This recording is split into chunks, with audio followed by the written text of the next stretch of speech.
Well, you had to not be listening or watching to not agree that Republican vice presidential candidate Sarah Palin was very impressive last night. But let's get more of the details of what she said or what she didn't say, how it all plays out. I want to get both sides on the story, and to do that, we're joined by Democratic pollster and strategist Bernard Whitman and his Republican counterpart, Chris Wilson.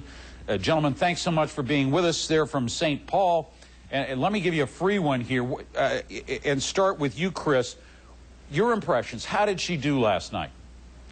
You know, what she needed to accomplish was done. She really hit the ball out of the park, and we went from someone who was being questioned by a lot of the national media, a lot of the national pundit class, a lot of the Georgetown elite, to somebody who now is seen as a rising star and will be a home run pick.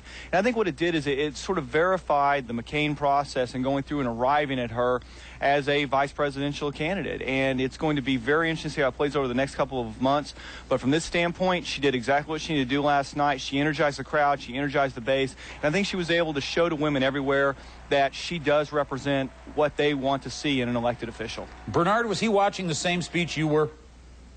Well, I would take somewhat of a different issue with this. I think that she did a good job of introducing herself and her family to the American people, but I think that quite soon after that, she took the low road and began engaging in a series of negative personal attacks against Barack Obama, more of the same type of negative politics that we've seen for the last 8 years. And I think that given the tremendous number of issues we've got to deal with in this country, from the economy to health care to Iraq to terrorism to the housing crisis, it's unfortunate that from the Republicans we have heard almost nothing substantive, and instead they have engaged in the politics of personal destruction. I think the American people are tired of that. All right, well, let's listen to it. She did get in some digs on Barack Obama last night. Barack Obama with his history of community organization. Take a listen.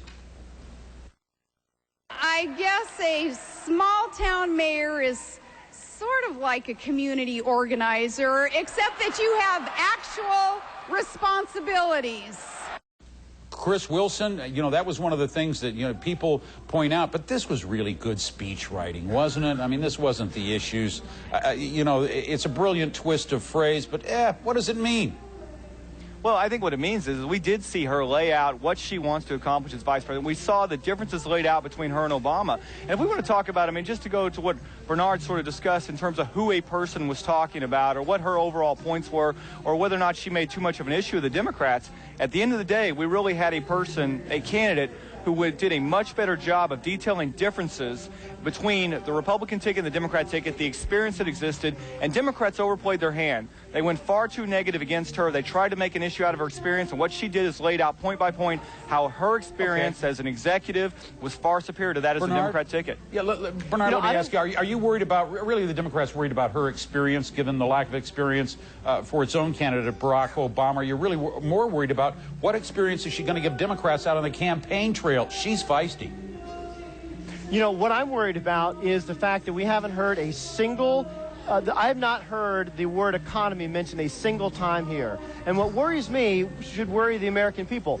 The Republican Party and John McCain and Sarah Palin have absolutely no plan to get this economy moving again, to deal with the housing crisis, to deal with global warming. I mean, in Sarah Palin, we have someone who doesn't even believe that humans have anything to do with climate change. We have someone who believes that Iraq is some sort of a holy war that we're engaged in. We have someone who is one of their first acts as mayor tried to ban books from the public library. These are not mainstream American views, and I think the more we get to know Sarah Palin, I think we're going to understand that she is a very compelling figure. I think she's probably an excellent person and has achieved a great deal, but is someone who is out of touch with America and is on the extreme right. Listen, she had a few choice words to the media, too. Take a listen.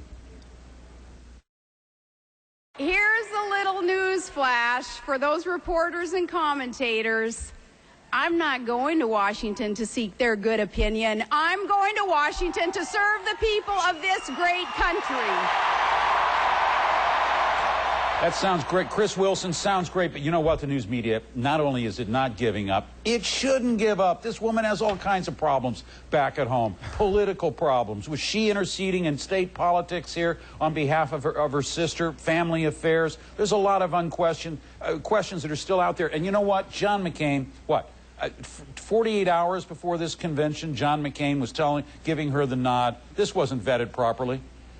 I think that's been completely dismissed, both of those issues. I mean, she was vetted properly. That's sort of a myth that's been created, and it's unfortunate it continues Trust to be me, Chris, they haven't been untrue. dismissed. Trust me. No, it's just not true. And the other aspect of the Troopergate, this is a man who tasered his 11-year-old stepson, who threatened to kill her father. So, yes, she did try and intercede and stop the death threats against her father. I don't think any American family would have a problem with that. And Well, I think any we don't have the American family would say, yes, we don't I have would the have done the details same yet thing. on this, do we?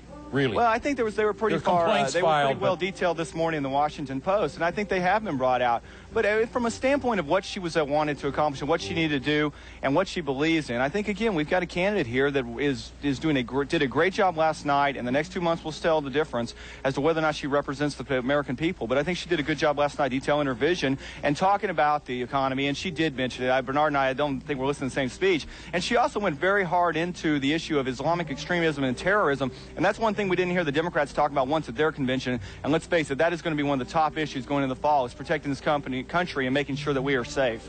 Bernard, how about the whole question? I mean, are the Democrats going to be hands off on her? I know Barack Obama has said, you know, on the family, everybody hands off, but on her own records?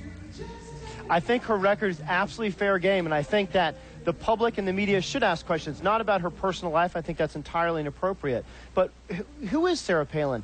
I mean, she raised taxes in Alaska by $1.5 billion. Didn't mention that. She was for the bridge to nowhere before she was against it. Didn't mention that. She was for pork barrel spending and earmarks before she was against it. Didn't mention that. This is someone who puts her political interests far above the interest of individuals. And I think that the more we get to know Sarah Palin, we're going to find that out. But truthfully, we need to be paying attention to John McCain.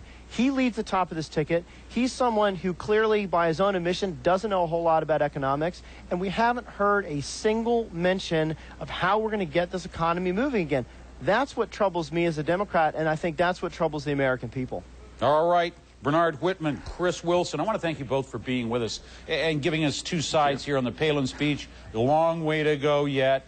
Very impressive performance there. We'll see how John McCain does tonight. Thank you, gentlemen. Thank you. Thanks so much.